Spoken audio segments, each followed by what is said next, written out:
Imagine you're like 4 years old, right? You're just playing in your house. Yeah? And suddenly you look up at the window.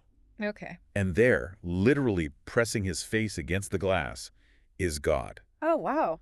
Not a metaphor, not a warm, fuzzy feeling. A literal, physical manifestation of the divine, just staring right in at you. Yeah, that is intense. Right. Or imagine you're 8 years old, you're taking a walk, you look at a tree, and its branches are just completely filled with angels. Like their wings are shining like stars. Right. For the poet William Blake, this wasn't just a really active imagination. This is literally Tuesday. He actually saw these things. It is honestly such a stunning way to enter the mindset of the era we are exploring today. Blake possessed what psychologists now refer to as eidetic imagery. Okay, eidetic imagery. Yeah, basically his internal visions were projected outwards so vividly that they completely overwrote his physical reality. That is wild. It really is. And in many ways, that overwhelming triumph of, internal vision over external reality, that is the perfect emblem for this entire literary movement we're unpacking. Absolutely. Well, welcome to the Deep Dive. Today, we are immersing ourselves completely in the English Romantic poetry movement. Yes, we are. So whether you are desperately cramming for a final exam on English Lit right now, or you're just insanely curious about the poets who, kind of changed how we think about nature and individuality, this deep dive is basically your ultimate audio study guide. Exactly. We're looking at a huge stack of sources today, 4 comprehensive academic units covering roughly 1798 to 1832. Which is a remarkably dense period of time. Totally. Our mission is to take this massive, complex era and completely deconstruct it, poet by poet, poem by poem. Right. So by the end of this, you will understand exactly what Romanticism is, why it happened, and how to analyze its absolute greatest masterpieces. Yeah, we're going to look at the historical chaos that triggered it, the early pioneers who whispered its beginnings, and then we are going deep into the minds of the titans. Right. We've got Blake, Wordsworth, Coleridge, and then that tragic second generation of Byron, Shelley, and Keats. So much drama with those guys. But before we get there, to really appreciate the absolute shockwave that Romanticism sent through literature, we kind of have to establish the baseline. We do. We have to look at the prevailing worldview of the 18th century, so the era immediately preceding our poets. Right, painting a picture of the world right before Romanticism took over. Exactly. This was known as the Age of Reason, or the neoclassical period. And the dominating philosophy was that the universe was fundamentally knowable. It was viewed as this giant, intricate clockwork mechanism, right? Yes, exactly. If you just studied the gears long enough, you could understand the whole machine. That is the defining metaphor of the time. Think of scientists and thinkers like Isaac Newton or John Locke. Right, the heavy hitters of logic. Right. The emphasis was totally on intellect, empirical observation, strict rules, and mathematical order. And this scientific obsession, it bled directly into the art and literature of the day. So art wasn't about feelings then? Not at all. Art was viewed as a mirror, and its job was reflecting the universal truths of human nature. Its primary function was highly practical, to instruct and to please. So it wasn't about expressing your deepest, darkest personal feelings. It was really about conforming to a societal standard. Conformity is the absolute key word here. Writers focused on the acceptance of approved standards of behavior. Like following the rules. Exactly.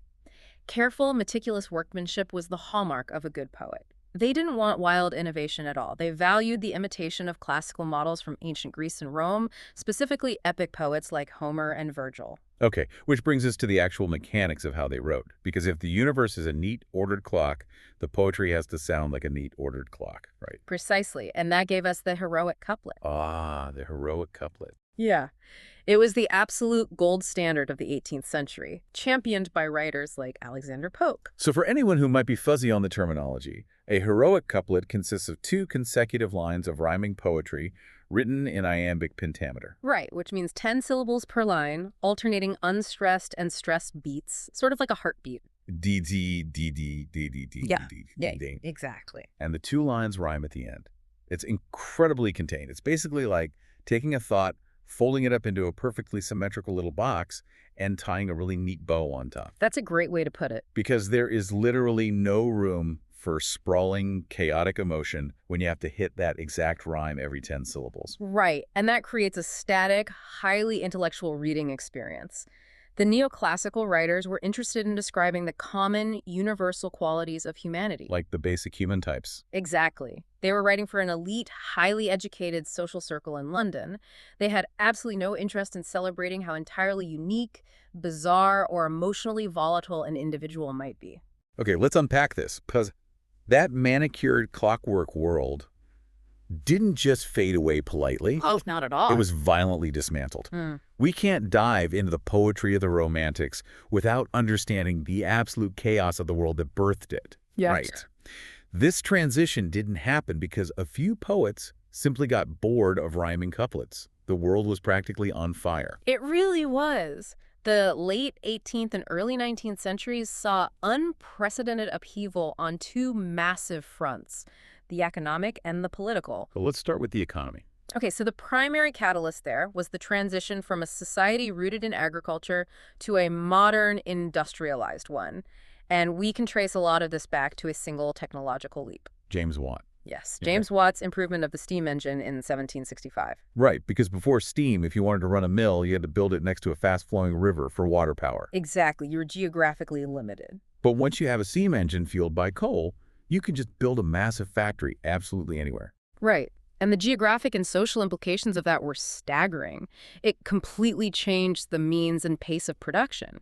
Factories sprang up in urban centers, and the rural population, losing their traditional agricultural livelihoods, flooded into these cities looking for work. Which created this horrifying socioeconomic split. On one side, you have the new wealthy industrial class, the mill owners who own the machinery. Right. And then on the other side, you have this massive population of wage earners. These are people with zero property, living in cramped, polluted, disease-ridden slums, working unimaginable hours. The human cost of the Industrial Revolution was severe. You had rampant child labor, dangerous working conditions, and massive economic instability. Yeah, it wasn't a smooth transition at all. For example, when the wars with France finally ended, thousands of soldiers were demobilized and sent back to England. Oh, wow. So they all need jobs. Exactly. This flooded the labor market and triggered terrible economic depressions, notably around 1815. You saw widespread agitations, food riots, and the working class demanding political representation. So the pressure cooker was definitely building. And it eventually forced massive political change, culminating in the 1832 Reform Bill. Right, which finally extended voting rights to the middle class. And that year, 1832, is generally seen as the endpoint of the Romantic era in our sources. It is. But while the Industrial Revolution is tearing up the English countryside, the political landscape across the globe is literally exploding at the same time. Yes. The Romantics were writing in the shadow of two world-altering revolutions. First, the American Revolution, leading to the Declaration of Independence in 1776, which proved that a colony could successfully cast off a monarch. Which was huge. But the truly shattering event, the one that completely consumed the consciousness of Western Europe, was the French Revolution in 1789. The storming of the Bastille. The overthrow of the absolute monarchy. It's crucial to understand how intensely polarizing this was in England at the time. Right. In the early days, many English intellectuals, liberals, and especially the young poets who would become the Romantics, enthusiastically supported the French Revolution. They did. They genuinely believed they were witnessing the dawn of a new perfect age based on liberty, equality, and fraternity. And this ideological war was fought openly in the press, right? Yes, the political pamphlets from this period offer a fascinating window into the national anxiety. Yeah, the sources talk about a few major players here. And just to be super clear for you listening, we are strictly looking at these texts objectively as historical catalysts for the poetry. Yeah. We are totally impartial here, not endorsing any of these political views, just reporting what they wrote. Absolutely. So in 1790, the statesman Edmund Burke published his reflections on the revolution in France. And this was the conservative pushback. Very much so. Burke presented a deeply conservative warning. He argued that society is a complex, organic contract between the living, the dead, and those yet to be born. Right. So he warned that tearing down ancient institutions based on abstract theories of rights would inevitably lead to mob rule and terrifying violence. He was basically saying you can't just delete history and start from scratch without massive bloodshed. But then Thomas Paine fires back, right? Yes, with a pamphlet called Rights of Man. Paine radically defends a democratic republic, arguing that human rights are inherent and that hereditary monarchy is essentially a corrupt absurdity. And then it gets even more extreme. It does, with thinkers like William Godwin. In his 1793 inquiry concerning political justice, Godwin posited an anarchic vision. Anarchic. Yeah. He argued that human beings are naturally rational and that all forms of government, law, and institutional religion are inherently corrupting. Wow. He predicted a future where government would simply wither away as humanity perfected its own reason. Okay, so these sources show us that these ideas were fundamentally shaking the foundation of English society. The Romantics weren't writing in a vacuum. They were living on this literal ideological battleground. Yes, they were. But that early, beautiful, utopian dream of the French Revolution quickly turned into a nightmare. It did. The idealism fractured entirely with the onset of the Reign of Terror. Right, the execution of King Louis XVI and Marie Antoinette. The guillotine claiming tens of thousands of lives in the name of liberty, and then the eventual rise of Napoleon Bonaparte as a military dictator. Which is just wild. The English raiders who had championed the revolution were left deeply traumatized and disillusioned. So the political revolution turns into a bloodbath. And the Industrial Revolution is basically replacing the green hills of England with smog-choked factories. Yes. And out of this massive, crushing disillusionment, the Romantic movement is born. They basically turned away from the systems of the world and turned inward. Exactly. But we should probably clarify the term itself, because today, for you and me, romantic means like a candlelit dinner or a rom-com. Yeah. What did it actually mean to them? The etymology is quite revealing, actually. The term derives from the Romance languages. Okay. So in medieval Europe, Latin was the central, authoritative, scholarly language. But the peripheral everyday languages derive from Latin, French, Italian, Spanish, or the Romance languages, the vernacular. Or the language of the common people. Exactly. Tales written in these languages were called romances, and they often featured chivalry, magic, and individual quests, completely ignoring the strict rules of classical Latin epics. Oh, that makes so much sense. Yeah.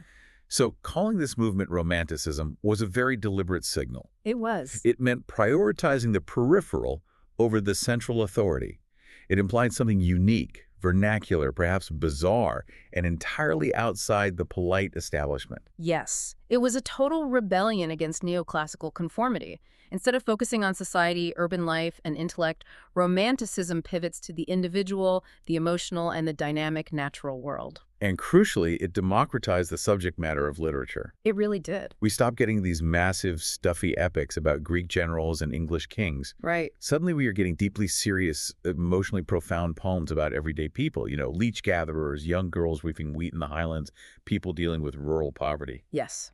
Just as the French Revolution attempted to sweep away political hierarchies, the Romantics swept away literary hierarchies. Wow, I love that comparison. The grand objective epic yielded to the deeply subjective lyric, the ode, and the folk ballad.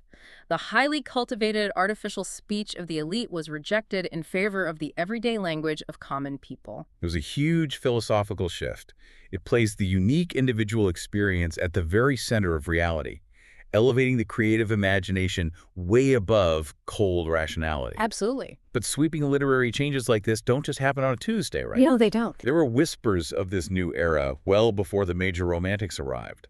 The sources highlight several precursors, early poets, who started quietly bending and breaking the neoclassical rules throughout the 18th century. The shift was definitely gradual. You start seeing poets looking away from the city and back toward nature. For instance, James Thomson wrote a highly influential poem called The Seasons as early as 1730. Okay. While he still used some formal diction, his subject matter was purely natural. He was particularly fascinated by the fearful, overwhelming aspects of nature, like winter storms and floods. Which is completely different from those manicured, orderly gardens the neoclassicists loved. Right. Thomson is looking at nature as an untamable force. And then you have writers exploring how that untamable nature affects human psychology, right? Yes, Mark Akenside's poem, The Pleasures of Imagination, is a prime example of that. He revived ancient Greek lyric forms to explore the mind's interaction with the natural world. Interesting. Furthermore, you start seeing the influence of the Swiss philosopher Jean-Jacques Rousseau seeping into English poetry. Joseph Warton's poem, The Enthusiast, champions Rousseau's concept of primitivism. Primitivism, right. This is the idea of the noble savage. Exactly. The belief that human beings are fundamentally good when they're in a state of nature, Yep. but become corrupted by modern civilization and societal rules. Yes, and this led to a massive shift toward melancholy and rural reflection in poetry. Like Thomas Gray. Exactly. Thomas Gray's famous Elegy Written in a Country Churchyard completely bypasses the grand monuments of the wealthy to focus entirely on the humble, forgotten graves of rural farmers, dwelling on twilight and mortality. And William Cowper kind of sums up this entire cultural pivot in one really famous line from his poem, The Task, right? Oh, yes. He writes, "God made the country and man made the town." Right. It is a blatant assertion that the natural world has an inherent moral superiority over urban civilization. The city is man-made, artificial, and corrupting. The country is divine. These poets laid the thematic groundwork, undoubtedly, but the most significant stylistic precursor to English Romanticism actually came from outside the English establishment entirely. Right, you're talking about Robert Burns. Yes. Now, this is fascinating, but also slightly confusing to me, so maybe you can clear this up. We are discussing the English Romantic poetry movement. Right. But Robert Burns is the national poet of Scotland. He wrote extensively in the Scottish dialect. How does he fit into the timeline of an English literary revolution? It's a great question. Burns is fundamentally essential to the English Romantic timeline precisely because his geographic and cultural distance allowed him to completely bypass the polite, cultivated tradition of English 18th century poetry. Oh, yeah. He wasn't trying to imitate Alexander Pope. He went straight to the roots of the Scottish oral and ballad tradition. So while the London poets are agonizing over their strict iambic pentameter, Burns is utilizing folk songs, simple vocabulary, traditional stock phrases, and highly flexible meter. Exactly. He's writing for the ear, for the pub, for the common people. He demonstrated that a poet didn't need classical education or aristocratic subjects to create profound art. No, and his subject matter was radically localized. Consider his famous poem, To a Mouse. I love that one. He literally writes a deeply empathetic poem about accidentally destroying a mouse's nest with his plow in the middle of winter. Right. He elevates this tiny, insignificant field mouse to a subject worthy of serious philosophical reflection. It culminates in those famous lines about the best-laid schemes of mice and men often going awry. That kind of localized empathy, elevating the lowest rung of the natural world, went completely against the grain of neoclassicism. Yeah, they wouldn't have cared about a mouse. Not at all. Burns also shared the early radical ideals of the French Revolution, holding immense sympathy for the oppressed and a deep belief in the fundamental equality of all men. And his love poetry totally shattered the rules of the day. It did. Take a red, red rose. He uses this intense, driving repetition. And I will love thee still, my dear, till all the seas gang dry.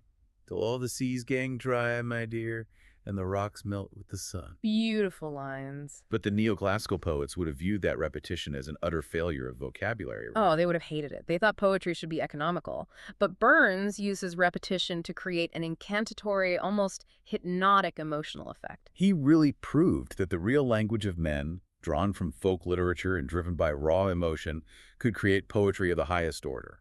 He did. He essentially paved the way for the radical stylistic innovations that William Wordsworth would formally introduce a few years later. Which brings us to the actual explosion. Yes. From the rural, plow-driven folk traditions of Scotland, we move into the smog-filled streets of London to an engraver who entirely rejected the physical world. Let's talk about William Blake. William Blake is a singular figure in literary history. During his lifetime, he was largely unknown to the general public, and the few who did know him often dismissed him as an eccentric or outright lunatic. Wow. Today, however, he is revered as a radical visionary, a poet and artist of terrifying originality.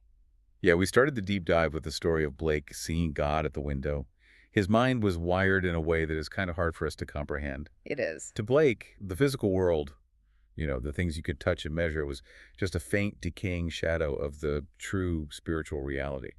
He referred to the physical eye as the vegetative eye. Right. And if you were only looking at the world with your vegetative eye, you were basically blind. His reliance on internal vision put him in direct, violent opposition to the intellectual climate of his day. He possessed a fierce anti-rationalism. He famously and vehemently despised figures like Francis Bacon, John Locke, and Isaac Newton. The heroes of the age of reason. The guys who figured out gravity and the scientific method. Why did Blake hate them? Because they popularized the mechanistic view of the universe we discussed earlier. Locke argued that the mind was a blank slate at birth and that all knowledge comes purely from physical sensory experience. Right. And Newton reduced the cosmos to mathematical laws. Blake believed this mechanistic philosophy literally imprisoned the human soul. So it boxed us in. Exactly. It reduced the divine mystery of existence to a sterile equation.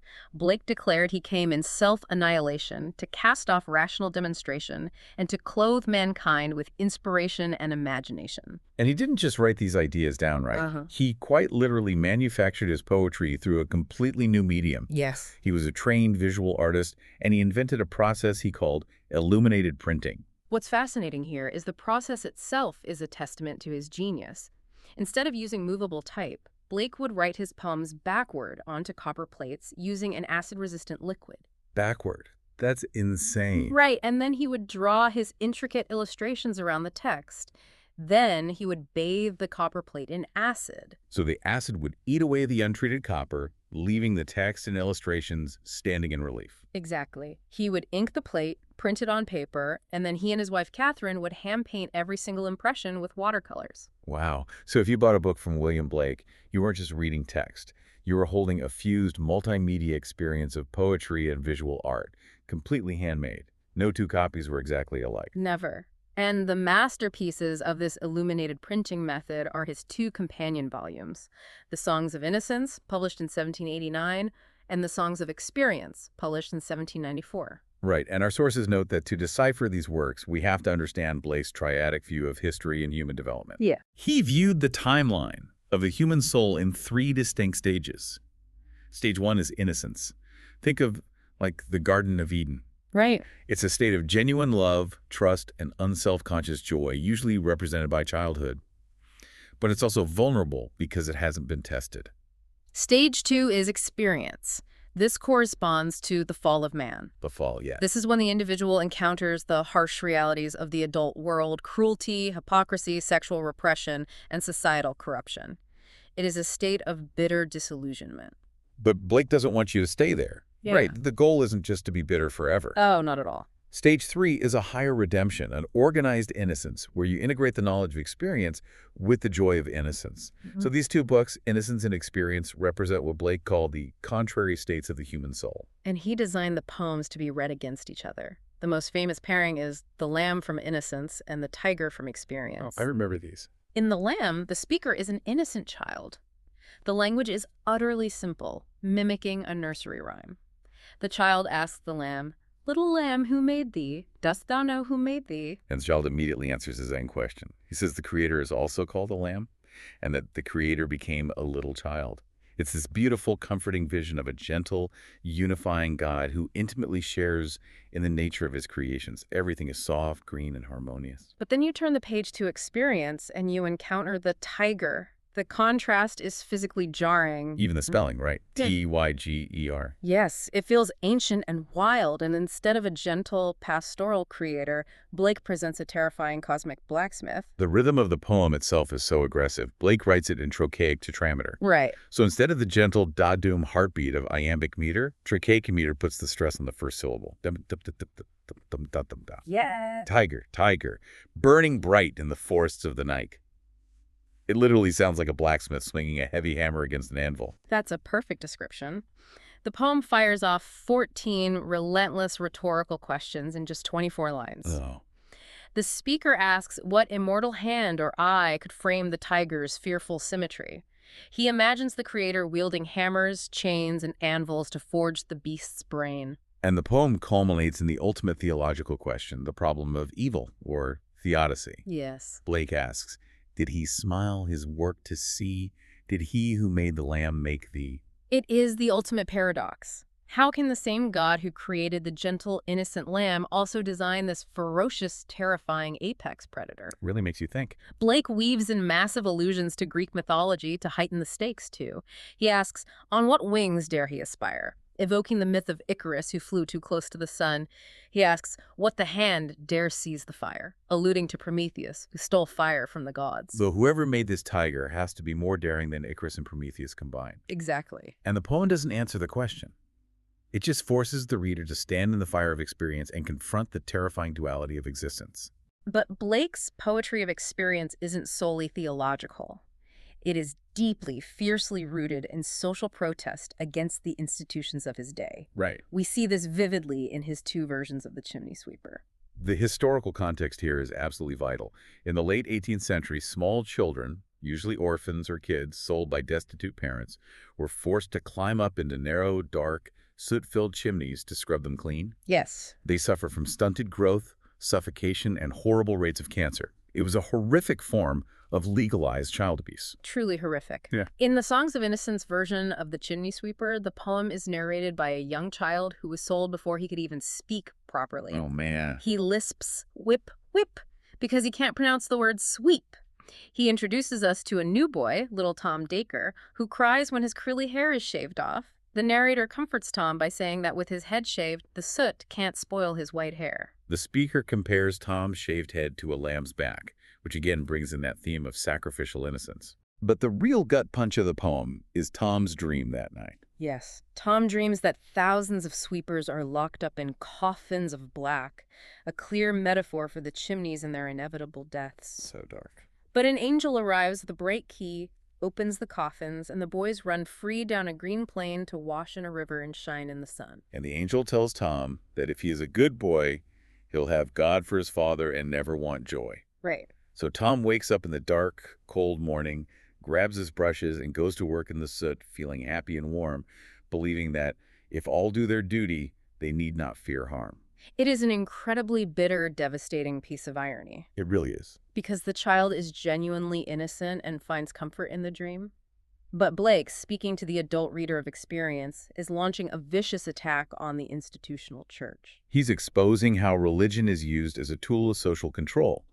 The church is basically telling these abused children, accept your horrific suffering, do your terrible job, don't complain, and you'll get a nice reward after you're dead. Exactly. It pacifies the oppressed so the wealthy don't have to clean their own chimneys or deal with social revolution. Jake viewed all the major institutions of his day, the church, the state, the monarchy, as systems of control designed to repress human vitality, didn't he? He did. We see his critique of societal repression powerfully rendered in a tiny, highly compressed poem called The Sick Rose. I know this one. It's only 8 lines long, but it contains multitudes. Yes. O rose, thou art sick. The invisible worm that flies in the night in the howling storm has found out thy bed of crimson joy, and his dark secret love does thy life destroy. The rose traditionally symbolizes beauty, innocence, and romantic love, but here it's being destroyed by an invisible worm that arrives in a howling storm. The worm finds her bed of crimson joy, and with its dark secret love, destroys her life. It's not just a poem about a bug eating a flower, is it? No, definitely not. It's a deep psychological attack on how society handles sexuality and love. The invisible worm represents the secrecy, shame, and hypocrisy that the church and society attach to physical love. By forcing love to be a dark secret associated with shame, it becomes a destructive, consuming force rather than a joyful one. And he expands this critique from the individual to the entire urban landscape in the poem London. Yes. The speaker walks through the streets of the city and notices that everything is chartered, meaning legally mapped out, owned, and commercialized. Even the flowing River Thames is chartered. Exactly. He looks at the faces of the people and sees marks of weakness, marks of woe. He hears infants crying in fear. He hears the chimney sweepers crying. He hears the sighs of soldiers who are bleeding to protect the monarchy. But the most profound, defining image of the poem, and maybe of Blake's entire philosophy, is this line. The mind-forged manacles, I hear. Mind-forged manacles, handcuffs created by the human mind. This is Blake's ultimate thesis on the Age of Reason. Humanity has imprisoned itself. Yes, the oppressive laws, the religious doctrines, the mechanistic science, these aren't natural laws imposed by God. They are intellectual constructs forged by human minds, and we have allowed them to enslave us. And he ends the poem by showing how this repression breeds literal disease and death. He hears the youthful harlot's curse that blasts the newborn infant's tear and blights with plagues the marriage hearse. Which is such a powerful image. Pairing the word marriage with a hearse, a vehicle for the dead, is a shocking oxymoron. Total. Blake is arguing that the institutionalization of love through state-sanctioned marriage, when combined with the hypocrisy of a society that drives young women to prostitution, turns a union of life into a vehicle of death and disease. Wow. Blake is begging the reader to break out of these mind-forged manacles, to reject the physical, mechanistic world, and to reclaim their divine imagination. He is. It's an intensely internal journey. But as we move to the next titan of the era, we find a poet who achieved his spiritual awakening not by looking inward to visions, but by walking straight out the front door and into the English countryside. Yes, I know exactly who you mean. I'm talking about William Wordsworth. If Blake was the visionary prophet operating on the fringes, William Wordsworth is the undisputed high priest of nature. The high priest of nature. I love that. He, along with his friend and collaborator Samuel Taylor Coleridge, fundamentally shifted the center of gravity in English literature. And the explosion really happens in 1798. Wordsworth and Coleridge published a small, anonymous volume of poetry called Lyrical Ballads. Right. It contained poems about rustic life, crazy mothers, old sailors, and nature. It was completely unlike anything the polite London society was reading. But the true revolution came 2 years later in the 1800 edition when Wordsworth attached a lengthy prose preface. Wow, the famous preface. Yes, this preface is widely considered the ultimate manifesto, the rule book of English Romanticism. In it, Wordsworth systematically dismantles the neoclassical rules of poetry and lays out a radical new vision. Let's break down his rules. First, he addresses the subject matter. He declares that poetry should feature incidents and situations from common life, and he specifically advocates for humble and rustic life. His reasoning for this was deeply philosophical. He believed that in rural environments, away from the artificiality of the city, human passions are more direct, less restrained, and incorporated with the beautiful and permanent forms of nature. So he essentially argued that a poor farmer living in the Lake District was closer to fundamental human truth than a wealthy aristocrat in London. Precisely. His second major rule is about language. He argued that poetry should be written in a selection of language really used by men. Right. He viciously attacked what he called the gaudy and inane phraseology of the previous generation. He thought the highly elevated Latin-heavy artificial diction of poets like Alexander Pope was a barrier to true feeling. He wanted poetry to sound like actual people speaking. Furthermore, he redefined the creative process itself. How so? Well, for a neoclassical writer, a poem was a carefully constructed puzzle, an intellectual endeavor of wit and metric precision. Wordsworth, however, defined poetry as the spontaneous overflow of powerful feelings. But it's not just like screaming your feelings onto a page in the heat of the moment, right? There's a second part to that definition. Yes, the crucial qualifying clause, it takes its origin from emotion recollected in tranquility. Okay, emotion recollected in tranquility. The poet experiences something profound, a moment of awe in nature, for instance.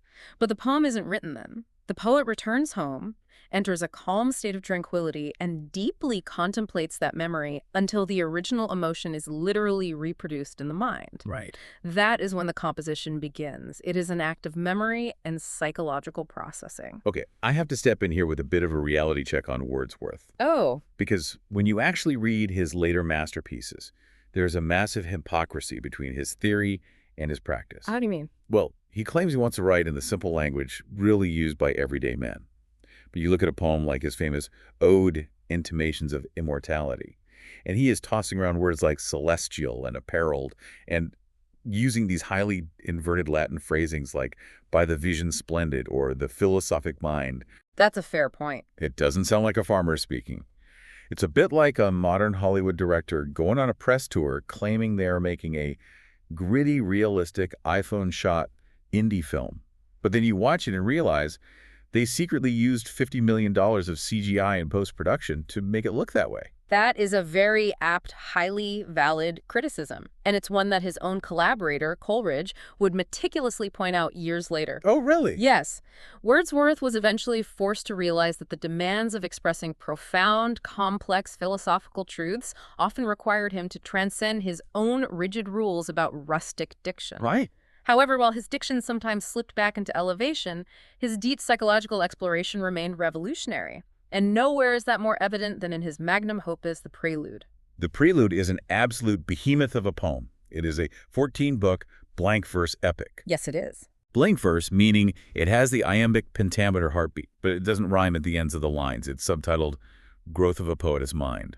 It is an intensely autobiographical exploration of his own psychological development from childhood to adulthood.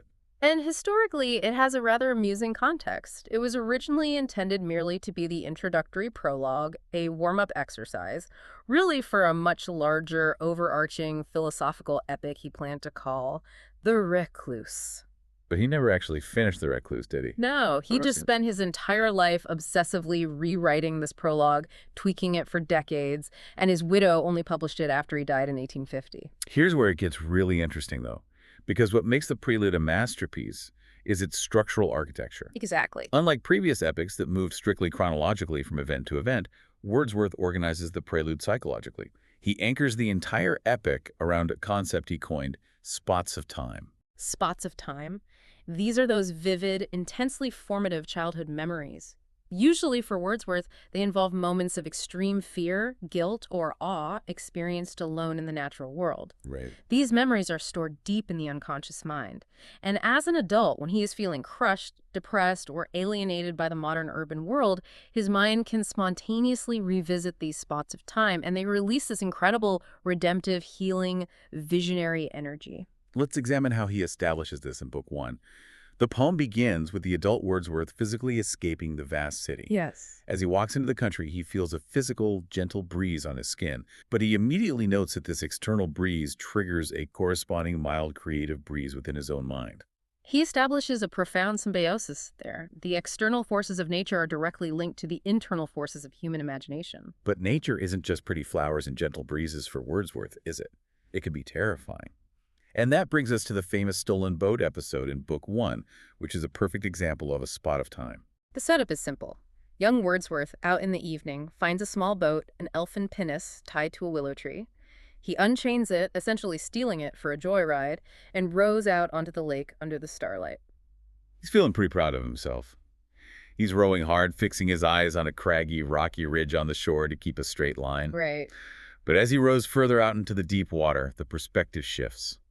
A massive dark mountain peak that was hidden behind the ridge suddenly rears its head. And because of the optical illusion of rowing backward, as he pulls on the oars, the giant black mountain appears to be literally growing and striding after him like a living monster. The psychological impact of this optical illusion on the young boy is profound.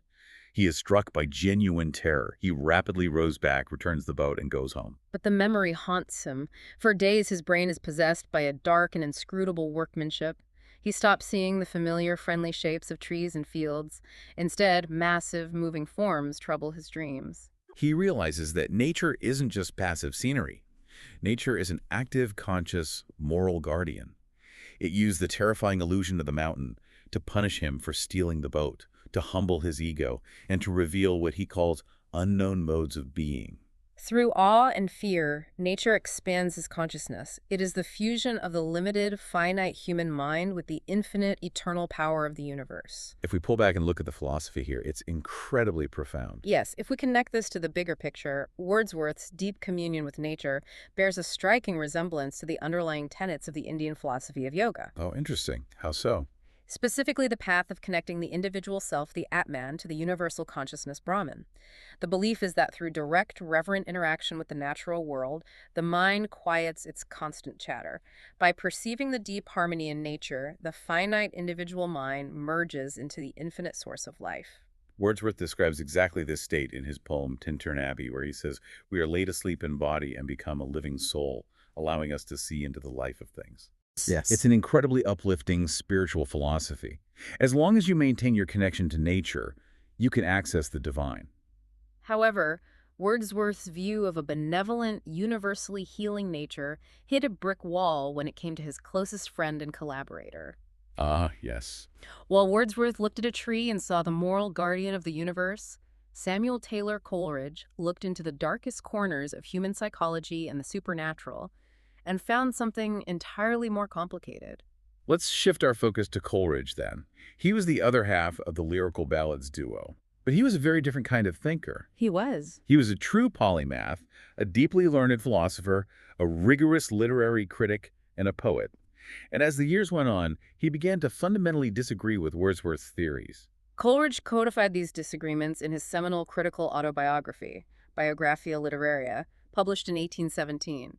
As we mentioned earlier, he flat out rejected Wordsworth's claim that there was no essential difference between the language of poetry and the language of prose. And Coleridge's logic was pretty airtight, right?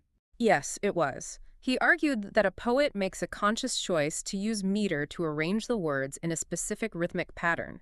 Meter inherently implies passion and heightened emotion. Right. Therefore, if you are using a heightened structure, you cannot pretend you are using the everyday, unvarnished language of a farmer. The language must be elevated to match the form. Makes perfect sense.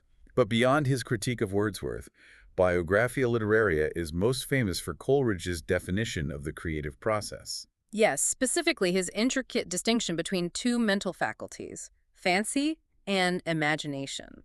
This can get incredibly dense, so let's break it down for our listeners. Let's start with fancy.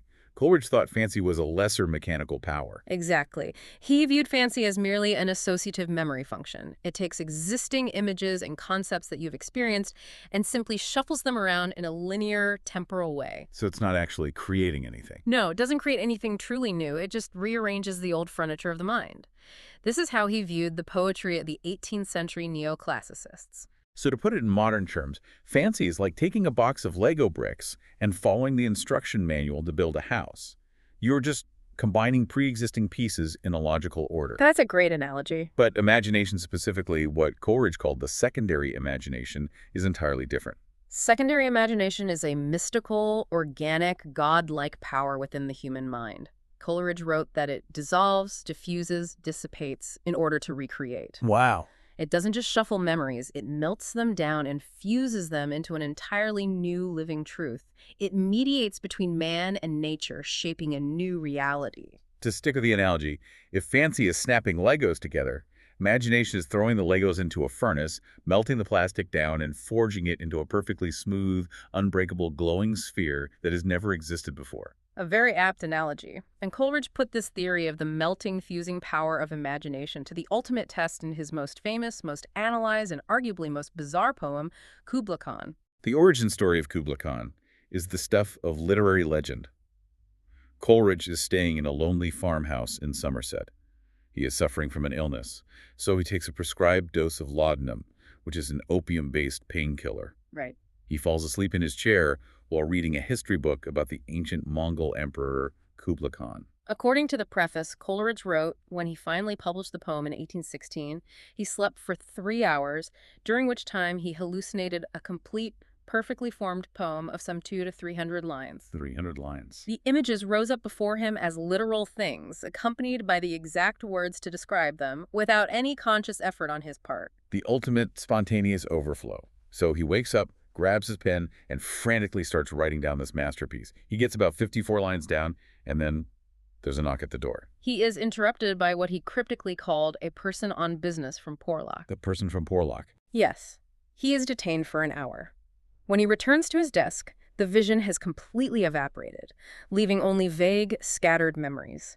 He published what he had written as fragment. It's basically the most tragic interruption in literary history, but here is where the critical analysis gets really interesting. Yes. For a long time, people took Coleridge at his word and treated the poem as a drug-induced, disjointed fragment. But modern critics argue that Kubla Khan is not a fragment at all. Indeed. Close structural analysis reveals that Kubla Khan is a highly concentrated, meticulously organized poem about the nature of art, creation, and the imagination itself. So it's about the process of making art. Exactly. The poem can be cleanly divided into 3 distinct thematic sections. Let's walk through it. Part 1 describes the literal physical space. Kubla Khan decrees a stately pleasure dome in Xanadu. You have this incredibly lush, fertile landscape, 10 miles of fertile ground with walls and towers. Right. But right in the middle of this ordered garden, there is a deep, terrifying, romantic chasm. The imagery of the chasm is violent and supernatural. It is described as a savage place, as holy and enchanted as any place haunted by a woman wailing for her demon lover. From this violent chasm, a mighty fountain suddenly erupts, throwing up huge boulders that bounce like hail. And this fountain feeds the sacred river Alf, which runs through measureless caverns down to a sunless sea. So the symbolic landscape represents the human mind and the creative process. The sunny pleasure dome is the finished work of art, ordered, beautiful, and reflective of life's complexities. And the chasm. It is built over the caves of ice and the dark, savage chasm, which represent the unfathomable, chaotic depths of the unconscious mind.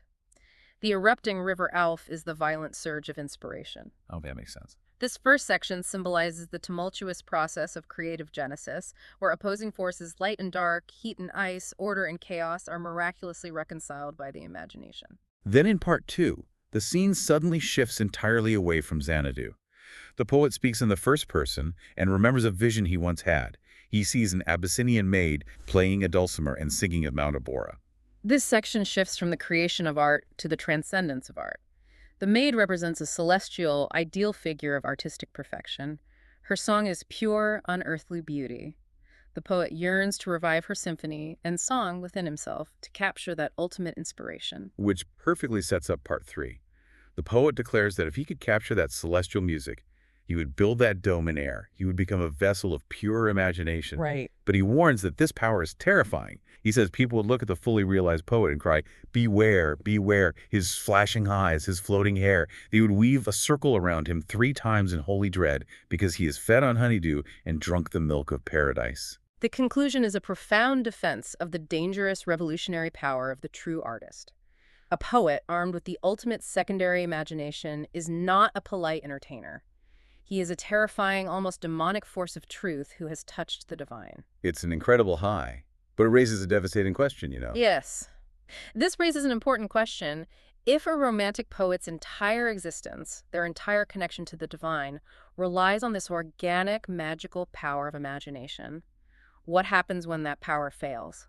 What happens when the well runs dry? That anxiety was Coleridge's personal nightmare, and it leads us to his deeply confessional, heart-wrenching poem, Dejection, an ode. The biographical context is sad here. By 1802, Coleridge's life was falling apart. His marriage was unhappy. He was hopelessly in love with another woman named Sarah Hutchinson. His opium addiction was worsening, and he felt he was losing his poetic genius. He originally wrote this poem as an incredibly long private verse letter to Sarah, though he later heavily edited it and published it addressing a generic lady. He frames the psychological crisis immediately with an epigraph from the old Scottish ballad of Sir Patrick Spens. The ballad tells of the old moon seen holding the new moon in its arms, a traditional, superstitious omen that a deadly, violent storm is approaching. But the twist is, Coleridge is looking at the sky, he sees the omen, and he wants the storm to hit. Yes. He is trapped in this horrific state of dull, heavy emotional numbness, a grief without a pang, void, dark, and drear. He desperately hopes a violent physical storm might jumpstart his deadened emotions. He looks out at a beautiful evening sky, noting the peculiar green light in the west, the stars, the shape of the moon. And then he delivers what is perhaps the most tragic line in romantic poetry. I see, not feel, how beautiful they are. I see, not feel. To a neoclassical poet, just seeing and intellectually appreciating the beauty would be totally enough. But to a romantic, it's a death sentence. Exactly. It is the collapse of the symbiotic relationship Wordsworth established. Coleridge realizes the terrible truth. External nature has no inherent joy, no inherent sorrow, and no inherent healing power of its own. It is just matter. So it's all in our heads. The magic has to come from within the human mind. He writes, "O lady, we receive but what we give, and in our life alone does nature live." It's a devastating realization. He is essentially refuting Wordsworth. Nature isn't a benevolent mother who will heal you. Nature is a blank mirror. Right. If your internal imagination is dead, you can stare at the most beautiful sunset in the world and it will give you absolutely nothing in return. It's the terrifying loss of his creative superpower. And this overwhelming anxiety over lost vitality, unfulfilled potential, and the crushing weight of reality leads us directly into the second phase of the movement. The new kids on the block. Yes. By the 1810s, Wordsworth and Coleridge had grown older. They had become established, respectable, and significantly more politically conservative, abandoning their early radical ideals. They basically became the establishment they originally rebelled against. But nature hates a vacuum. And so a new trio of poets arose to take the torch. Lord Byron, Percy Bysshe Shelley, and John Keats. The second generation? They lived incredibly fast, they died tragically young, and they pushed the boundaries of Romanticism into deeper, darker, and more radical territories. They are often referred to as the inheritors of unfulfilled renown. Let's begin with the most famous of the trio during their own lifetimes. George Gordon, Lord Byron. Byron was quite literally a global superstar. Like incredibly famous. His fame was unprecedented, akin to a modern pop icon. He cultivated a persona so intense that we still use his name to describe it today. He invented the Byronic hero. The Byronic hero is a staple of modern literature and film. It is a figure who was fiercely independent, deeply moody, highly passionate, often hiding a dark, secret past or guilt. They are rebellious, arrogant, intensely attractive, and ultimately cynical about the structures of society. Think of Batman or Heathcliff in Wuthering Heights, or any brooding vampire in modern fantasy. They are all descendants of Lord Byron. But musically, poetically, Byron is a massive contradiction within the Romantic movement. Yes, the great irony of Byron is that despite living the quintessential romantic life of scandal, exile, and rebellion, his actual literary tastes were deeply rooted in the I past. guess so funny. He thoroughly despised the poetic theories of Wordsworth and Coleridge. He thought they were navel-gazing and ridiculous. Who did he actually admire? He revered the neoclassical poet Alexander Pope. Seriously. Yes, he admired the wit, the elegance, and the sharp satire of the Augustan age. Byron felt that poetry should engage with the world, with society, not just the solitary mind. And he executes this brilliantly in his epic masterpiece, Don Juan. Now, most epics are deeply serious. Don Juan is a massive, sprawling, hilarious, biting verse satire. Right. And he writes it using a specific Italian form called ottava rima. Ottava rima consists of 8-line stanzas in iambic pentameter. The rhyme scheme is highly specific. A, B, A, B, B, C. The first 6 lines weave together, building a thought or a scene, and then that final rhyming couplet, the CC, drops like a hammer. He uses that final couplet as a comedic punchline. He will spend 6 lines building up a highly romantic, beautiful, sentimental moment, and then use the final 2 lines to totally undercut it with a cynical joke about human nature, money, or sex. Exactly. Rather than moralizing like Wordsworth or exploring deep mysticism like Blake, Byron sought to strip away the tinsel of sentimentality. He wanted to depict raw, naked, hypocritical humanity in all its comic and tragic reality. While Byron used satire to critique the world, our next poet used radical, uncompromising idealism to try and change it. Percy Bysshe Shelley was the ultimate revolutionary spirit of the second generation. Yes, if Byron was the cynic, Shelley was the absolute believer. He genuinely, fiercely believed that mankind could be made completely perfect. He thought that if we just abolished tyranny, monarchy, and institutional religion, and instead embraced pure reason and universal love, human society would become a utopia. Shelley, much like William Blake, adopted the role of a poet-prophet. But where Blake created his own complex mythology, Shelley frequently used powerful, dynamic forces of the natural world as symbols to convey his philosophical and political ideals. Right. He writes The Cloud, using the water cycle to represent the endless cycle of mutation and permanence, the idea that forms change, but the essence remains indestructible. Yes. He writes To a Skylark, looking at this tiny bird that sings from so high up you can't even see it, and uses it to symbolize pure, unearthly, spontaneous poetic inspiration. But his most sophisticated use of natural symbolism is in his masterpiece, Ode to the West Wind. Shelley observes the violent autumn wind and recognizes it as a dual force. It is both a destroyer and a preserver. It's easy to see how a fierce autumn storm is a destroyer. It strips the leaves off the trees, brings the dark clouds, and churns up the oceans. But how does the wind preserve? What is the mechanism there? The genius of Shelley's observation lies in the life cycle of the forest. The same violent wind that strips the dead leaves from the branches is also carrying the winged seeds. It drives those seeds down into their dark, wintry bed, burying them safely in the earth where they will lie dormant until the warm wind of spring awakens them to bloom. Therefore, the destruction of the old is absolutely necessary for the preservation and rebirth of the new. And Shelley applies this directly to his own poetry and his political radicalism. He feels his ideas are currently dead leaves, ignored by a corrupt society. He pleads with the west wind to take his thoughts and scatter them across the universe like ashes from an unextinguished hearth, so that they might act as the seeds of a future revolution. Right. He literally ends the poem asking, if winter comes, can spring be far behind? It is a profound declaration of faith in the eventual triumph of liberty. Shelley didn't just write poetry. He formalized his belief in the power of literature in a prose essay titled A Defense of Poetry. This is where he drops one of the most famous mic drop lines in literary history. He declares, poets are the unacknowledged legislators of the world. He truly believed that artists, through the empathetic power of the imagination, are the ones who conceive of a better world first. Long before politicians write laws, poets change the moral consciousness of a society, paving the way for actual progress. It's an incredibly noble calling. But sadly, Shelley drowned in a boating accident at age 29 before he could see any of his political dreams realized. It was a tragedy. Which brings us to the final and perhaps most beloved titan of the second generation, John Keats. Keats represents a brilliant, heartbreakingly tragic trajectory. He was not an aristocrat like Byron, nor a wealthy intellectual like Shelley. He was from a working-class background, originally apprenticed to be a surgeon. Right. Yet he produced some of the greatest poetry in the English language before dying of tuberculosis in Rome at the age of 24. His output is frankly staggering. He achieved almost all of his greatest work, including his 6 great odes like Ode to a Nightingale and Ode on a Grecian Urn, in a single feverish 9-month period in 1819. He knew he was sick. He knew his time was running out. Unlike Wordsworth's moralizing, or Shelley's urgent political radicalism, Keats had a singular dedication. His sole pursuit was the intensity of art and beauty. He articulated his core philosophy in a personal letter to his brothers, defining a concept he called negative capability. Negative capability.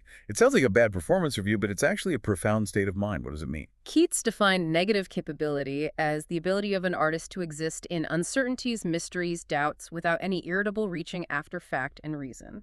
So unlike the neoclassical thinkers who wanted to solve the universe like a math equation, or even Wordsworth who wanted to draw a neat moral lesson from every mountain he saw, Keats says, stop trying to figure it out. Precisely. It is the capacity to accept the inseparable, irreconcilable opposites of human experience, to accept that intense melancholy dwells inextricably with intense beauty, that joy, by its very nature, is fleeting. That's a beautiful way to see the world. Keats believed that a true poet must empty themselves of their own ego and their need for logical answers, allowing themselves to simply be a vessel for the intense, complex reality of the moment. You don't force a philosophical conclusion onto the Nightingale song. You simply experience its heartbreaking beauty. So what does this all mean for us today? We've gone on a massive journey. From Blake seeing angels in the trees and fighting mind-forged manacles, to Wordsworth finding a moral compass in the terror of a stolen boat, to Coleridge's opium-fueled exploration of the creative chasm, to Byron's cynical laughter, Shelley's prophetic wind, and Keats embracing the sheer unresolved mystery of it all before his tragic death. If we connect this to the bigger picture, the legacy of these poets is nothing less than a fundamental revolution in human consciousness. They entirely shattered the mechanistic clockwork view of the universe. They really did. They taught us to value intuition. They revered the emotional depth of childhood. They insisted on a spiritual communion with the natural world. And they recognized the absolute supremacy of the individual imagination as a defense against an increasingly industrialized, alienated world. And you, listening to this deep dive right now, think about your own life. Whenever you feel completely burnt out, overwhelmed by the endless notifications on your phone, the pressure to optimize your time, the need to be a productive cog in the modern economy, you are experiencing exactly what Wordsworth warned us about over 2 centuries ago when he wrote, "Getting and spending, we lay waste our powers." Right. Our modern world is highly mechanistic. Our minds are still shackled by Blake's mind-forged manacles. They've just been upgraded to digital ones. We live in an era where algorithms dictate our logic, curate our tastes, feed us our news, and now with artificial intelligence, machines are literally generating our art and writing our poetry. It's true. But the romantic antidote is still available to you. It doesn't require a degree or wealth.